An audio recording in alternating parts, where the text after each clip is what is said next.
was already taxiing out of the air, out of the where the plane was parked, and was starting to go to the runway. Well, this didn't daunt the protocol officers. They got into limousines, put the whole party in, and flashed down the runway with lights flashing, trying to stop a high-speed jet. Of course, they failed, and Alex writes about what happened next. He never got to present credentials in Abu Dhabi. People in Abu Dhabi don't like Saudi Arabia. The people in Abu Dhabi think of the Saudis as cold, religiously obsessed prudes.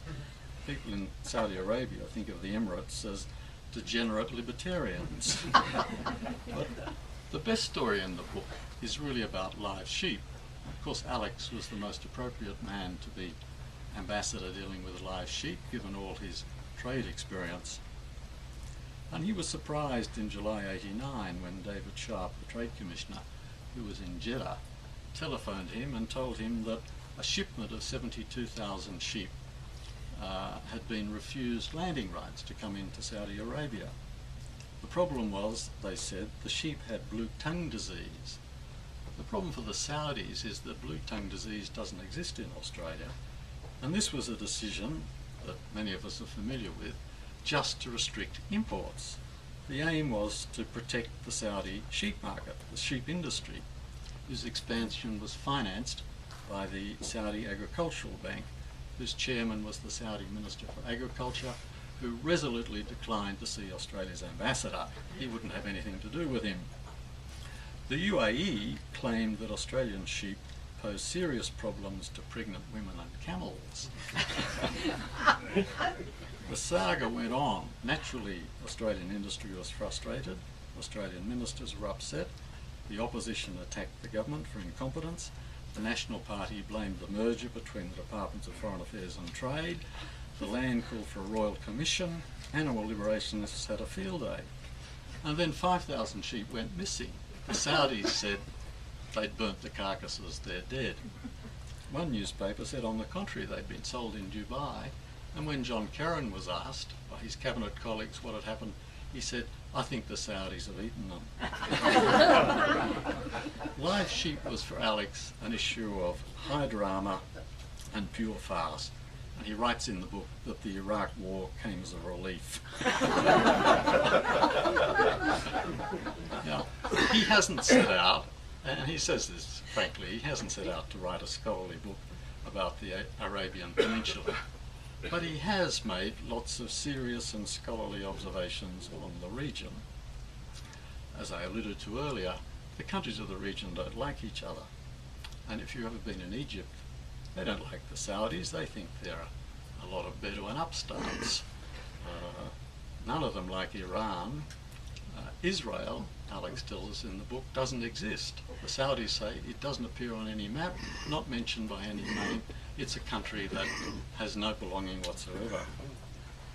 He writes about Yemen with a lot of colour, and I know a little bit about that because Air Australia, whose board I serve on, has been running activities there, and I visited Yemen.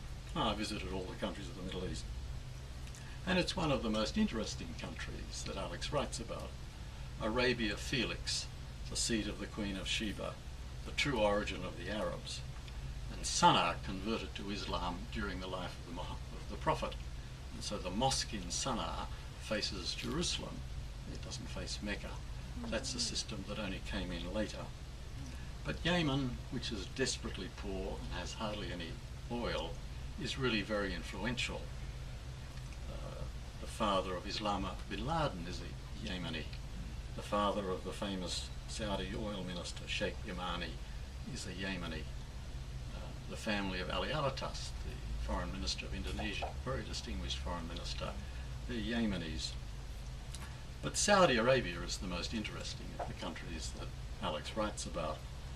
And Saudi Arabia is obviously important because it dominates oil and because of the unique form of Islam that dominates Saudi Arabia, the Wahhabi or the Wahhabism. And you can guess what Alex writes about, this extraordinary repressive and hypocritical society. The ban on liquor, but liquor's available if you pay the right price. In my experience, it's available in ministers' homes, but it is notionally banned. There's a film about Albert Facey that Alex writes about. This had to be censored because of a scene of young Albert kissing his grandmother on his return to Perth. Time doesn't seem to matter to the Saudis. It took Alex 12 months to see the sports minister to lobby on behalf of Melbourne's behalf for the 1996 Olympic Games. The American ambassador canvassing for Atlanta had the same problem. Well, it didn't seem to matter. Atlanta ran anyway. With a bit of luck, Alex's book might have a fatwa declared on it, like Salman Rushdie. And if that's the case, the sales in the United States will be absolutely fantastic. The first Iraq War clearly had a major impact on the Saudis. What the Saudis couldn't cope with is that there were women in the American forces, and worse than women, there were Christian and Jewish padres. And the origin of Al-Qaeda, for many people, can be traced to this time. A principal objective of Al-Qaeda, or the principal objective, is not really to overthrow the United States. The principal objective of Al-Qaeda is to overthrow the Saudi monarchy. They regard the Saudi monarchy as absolutely corrupt. They're not far wrong, and they want to replace it with a pure Islamic regime. The Islamic lunar calendar, the Muslim lunar calendar, which is what Saudi Arabia follows, it reckons time from the Prophet's migration from Mecca to Medina in 622 AD. So for Saudis, what we're in now is the 15th century. And when Alec was in Saudi Arabia, he was there from 1409 to 1412.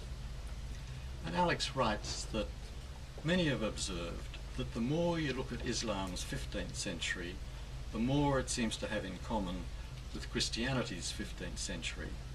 However, there are few signs of an Islamic Reformation like the wave of religious and political discontent that preceded Luther's revolution.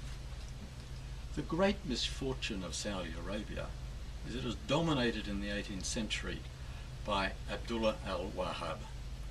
He broke away from the Ottoman Turks and successively pressed not just for a return to the literal version of the Quran, that's what Sumplin said, not just for a return to looking at the Quran literally, but for a return to a literal interpretation of early Islamic traditions. He wanted to return to 7th century Arab patriarchal society. And most scholars think Wahhabism is a misinterpretation of the Quran.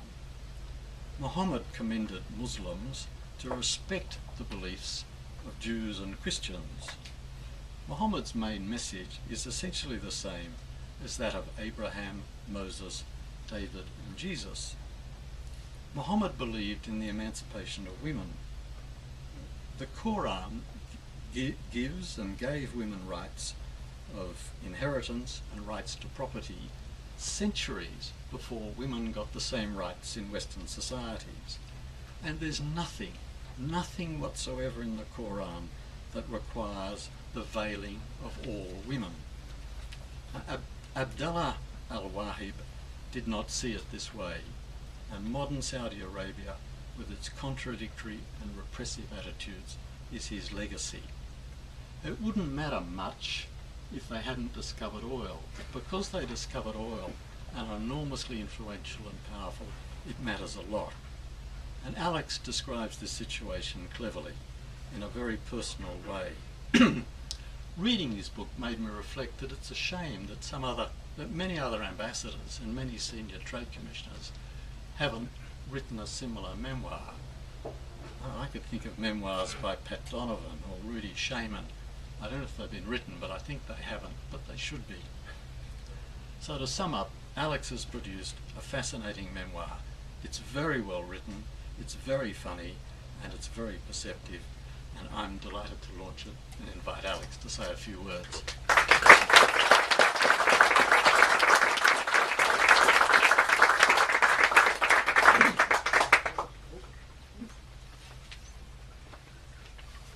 Philip, stolen my